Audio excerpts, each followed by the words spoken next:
नमस्कार विद्यार्थी मित्रों, कक्षा 9 विषय हिंदी, इकाई नंबर 16 भारतीय संस्कृति में गुरु शिष्य संबंध। इस इकाई के बारे में आगे हम चर्चा कर चुके हैं। फिर एक बार आज उस इकाई के बारे में जहाँ से बाकी हैं वहाँ से आगे बढ़ाते हैं। एक बार सुप्रसिद्ध भारतीय पहलवान गामा मुंबई आए।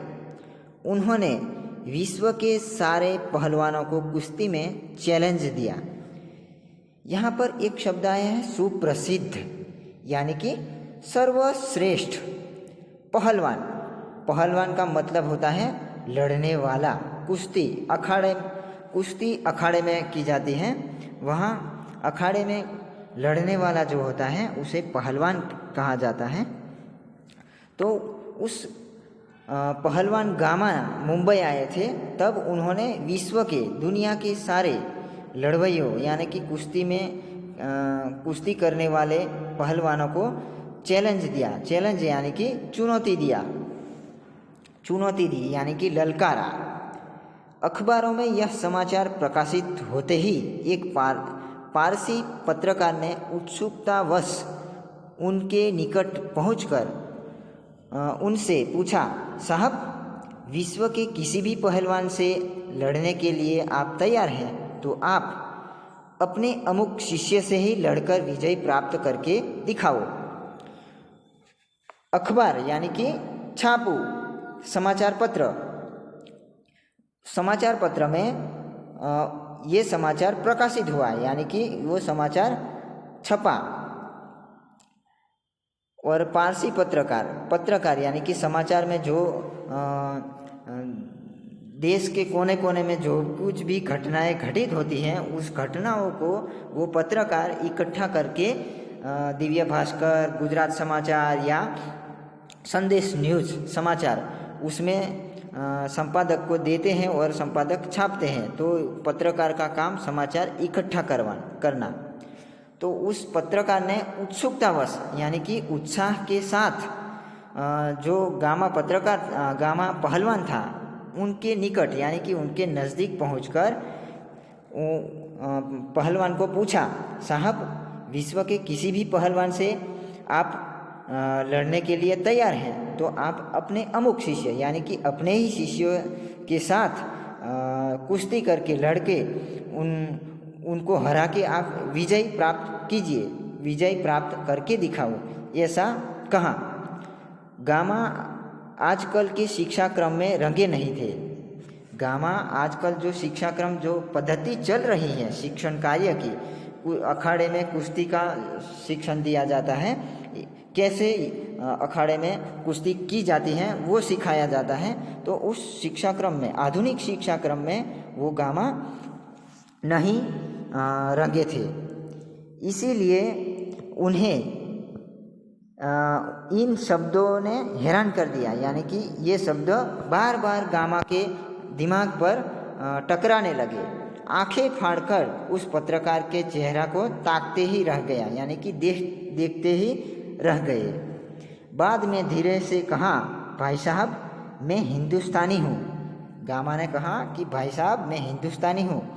हमारा अपना निजी रहन सहन है। निजी यानी कि अपना, नज़दीक का यानी कि जो हम अपना, निजी यानी कि अपना रहन सहन है। शायद इससे आप परिचित नहीं हैं। गामा ने कहा कि शायद इससे आप परिचित नहीं हैं।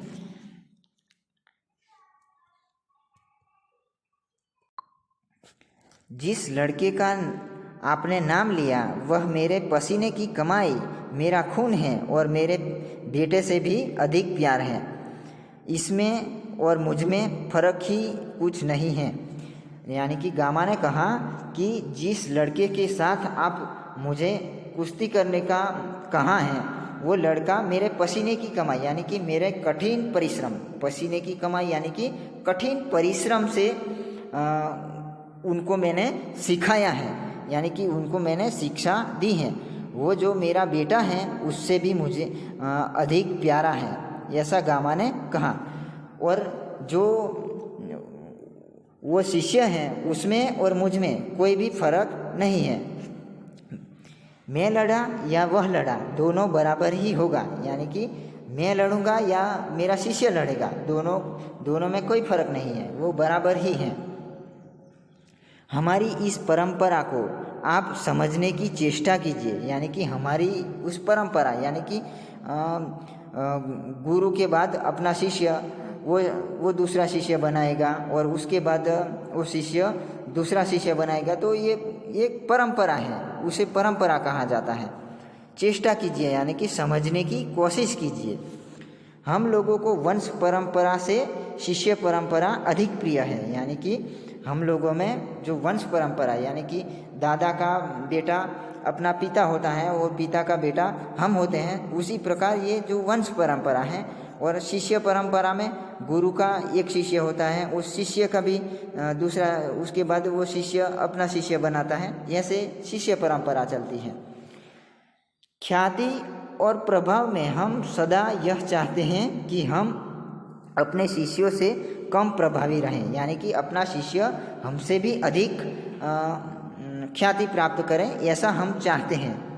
यानी हम यही चाहेंगे कि संसार में जितना नाम मैंने कमाया उससे भी कहीं अधिक मेरे पिता कमाए, और मुझे लगता है आप हिंदुस्तानी नहीं हैं। गामा ने क्या कहा कि हम ये चाहते हैं कि मैंने जो नाम कमाया है, मैंने जो ख्याति प्राप्त की है, उससे कहीं अधिक मेरे पिता ने कमाई थी, और मेरे शिष्य उससे भी अधिक ख्याति प्राप्त करें, ऐसा हम चाहते हैं। और आप ऐसा सवाल करने वाले, ऐसा प्रश्न पूछने वाले, आप हिंदुस्तानी नहीं हैं, ऐसा गामा ने उस पत्रकार से कहा।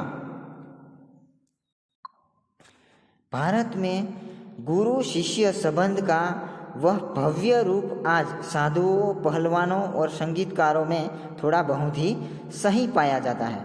ये जो हमारी भारतीय परंपरा का जो गुरु शिष्य के बीच का जो संबंध है, वो संत साधुओं, पहलवानों, कुश्तीबाजों या संगीतकारों में ये थोड़ा बहुत अभी भी देखने को मिलता है, ऐसा लेखक ने यहाँ कहा है।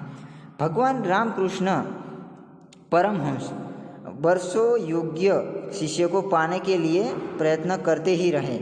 उनके जैसा व्यक्ति को भी उत्तम शिष्य के लिए रो रो कर प्रार्थना करनी पड़ी। भगवान रामकृष्ण परमहंस थे जो वर्षों से योग्य शिक्षक पाने के लिए बहुत प्रयत्न करते, बहुत ढूंढते रहे, लेकिन उनको भी रो रो कर भगवान से प्रार्थना करनी पड़ी कि मुझे ऐसा शिष्य, सही शिष्य मिल जाए। इसे समझा जा सकता है कि एक गुरु के लिए उत्तम शिष्य कितना महंगा और महत्वपूर्ण है। वह ऐसे महान संत को भी उत्तम शिष्य, यानी कि श्रेष्ठ शिष्य ढूंढने की, यानी कि मिलना कितना महंगा, कितनी देश प्रदेश में घूमने के बाद मिला, ये बहुत महत्वपूर्ण है। संतान प्राप्ति वर्ग उन्हें दुख नहीं देता, बगैर शिष्य के रहने के लिए वे एकदम तैयार नहीं होते। जो रामकृष्ण परमहंस थे, ये संतान, यानी कि बिना संतान के रहने के लिए दुख सह लेना अच्छा लगा, लेकिन शिष्य के बिना रहना उसे तैयार नहीं थे। इस संबंध में भगवान ईसा का एक कथन सदा स्मरणीय है, यानी कि भगवान ईसा का एक कथन स्मरणीय, यानी कि याद आता है, याद हो रहा है। उन्होंने कहा था कि मेरे अनुयायी लोग मुझसे कहीं अधिक महान हैं और उनकी जूतियाँ होने की योग्यता भी मुझ में नहीं है।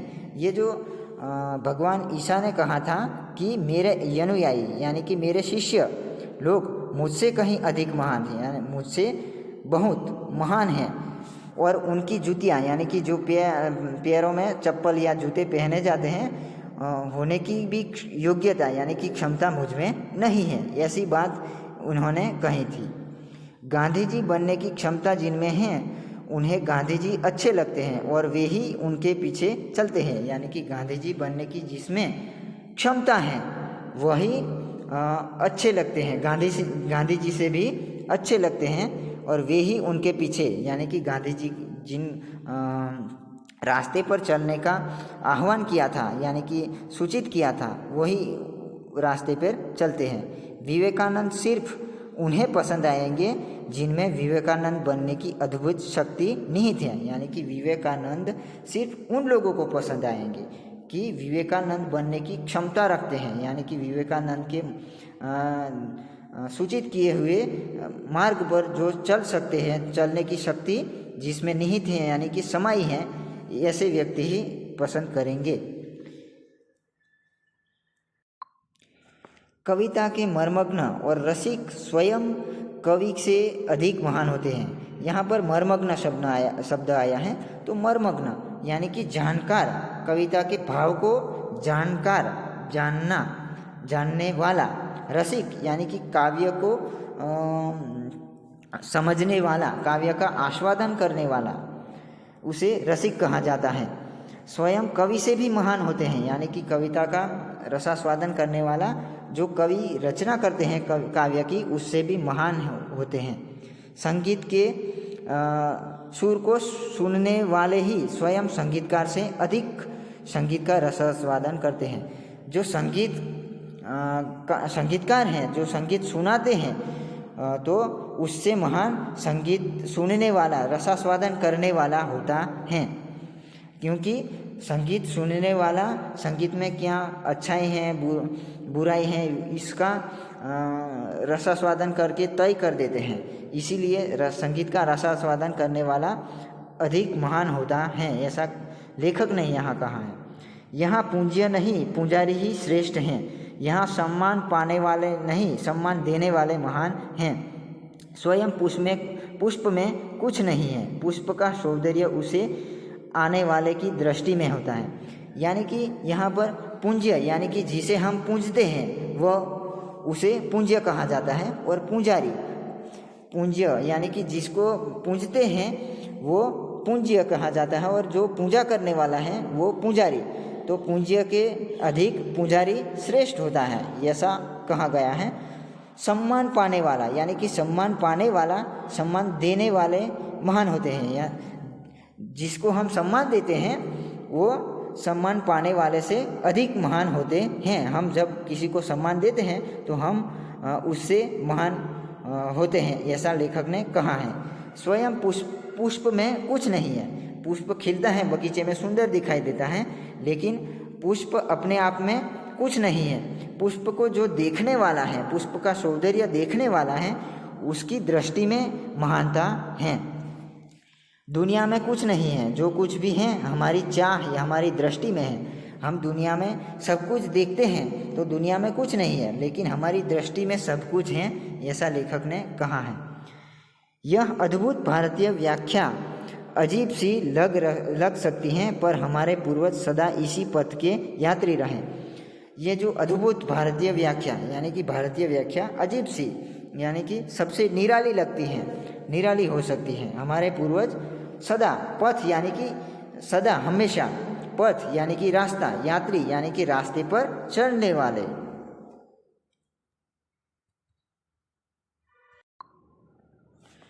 उत्तम गुरु में जाति भावना भी नहीं रहती। कितने ही मुसलमान पहलवानों के हिंदू चेले हैं और संगीतकारों में मुसलमान शिष्य रहे। उत्तम गुरु यानी कि श्रेष्ठ गुरु में जाति का भेदभाव नहीं हो सकता।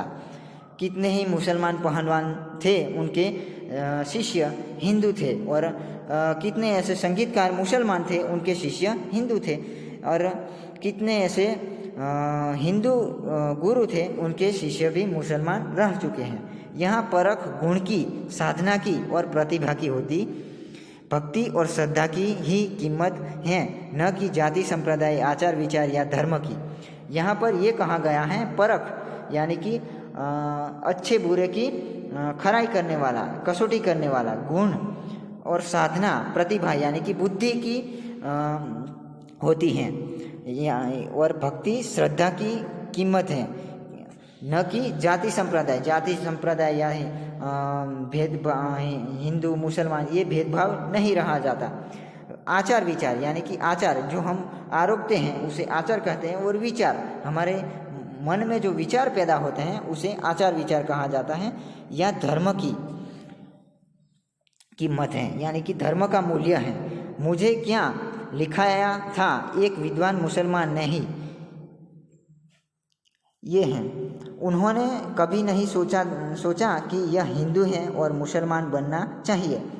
पुराने ज़माने में मौलवी लोग बड़े बड़े रामायणी होते थे और आज देहातों में भरत मियाँ, रंजीत मियाँ आदि अधिक संख्या में दिखाई देते हैं। पुराने ज़माने में मौलवी यानी कि उर्दू भाषा का जो जानकार हैं वो बड़े बड़े राम कथा रामायणी यानी कि राम कथा को कहने वाला, देहात यानी कि प्रदेशों में कई बहुत सारे प्रदेशों में भरत मियाँ, रंजीत मियाँ ऐसे नाम अधिक संख्या में यानी कि बहुत मात्रा में दिखाई देते हैं।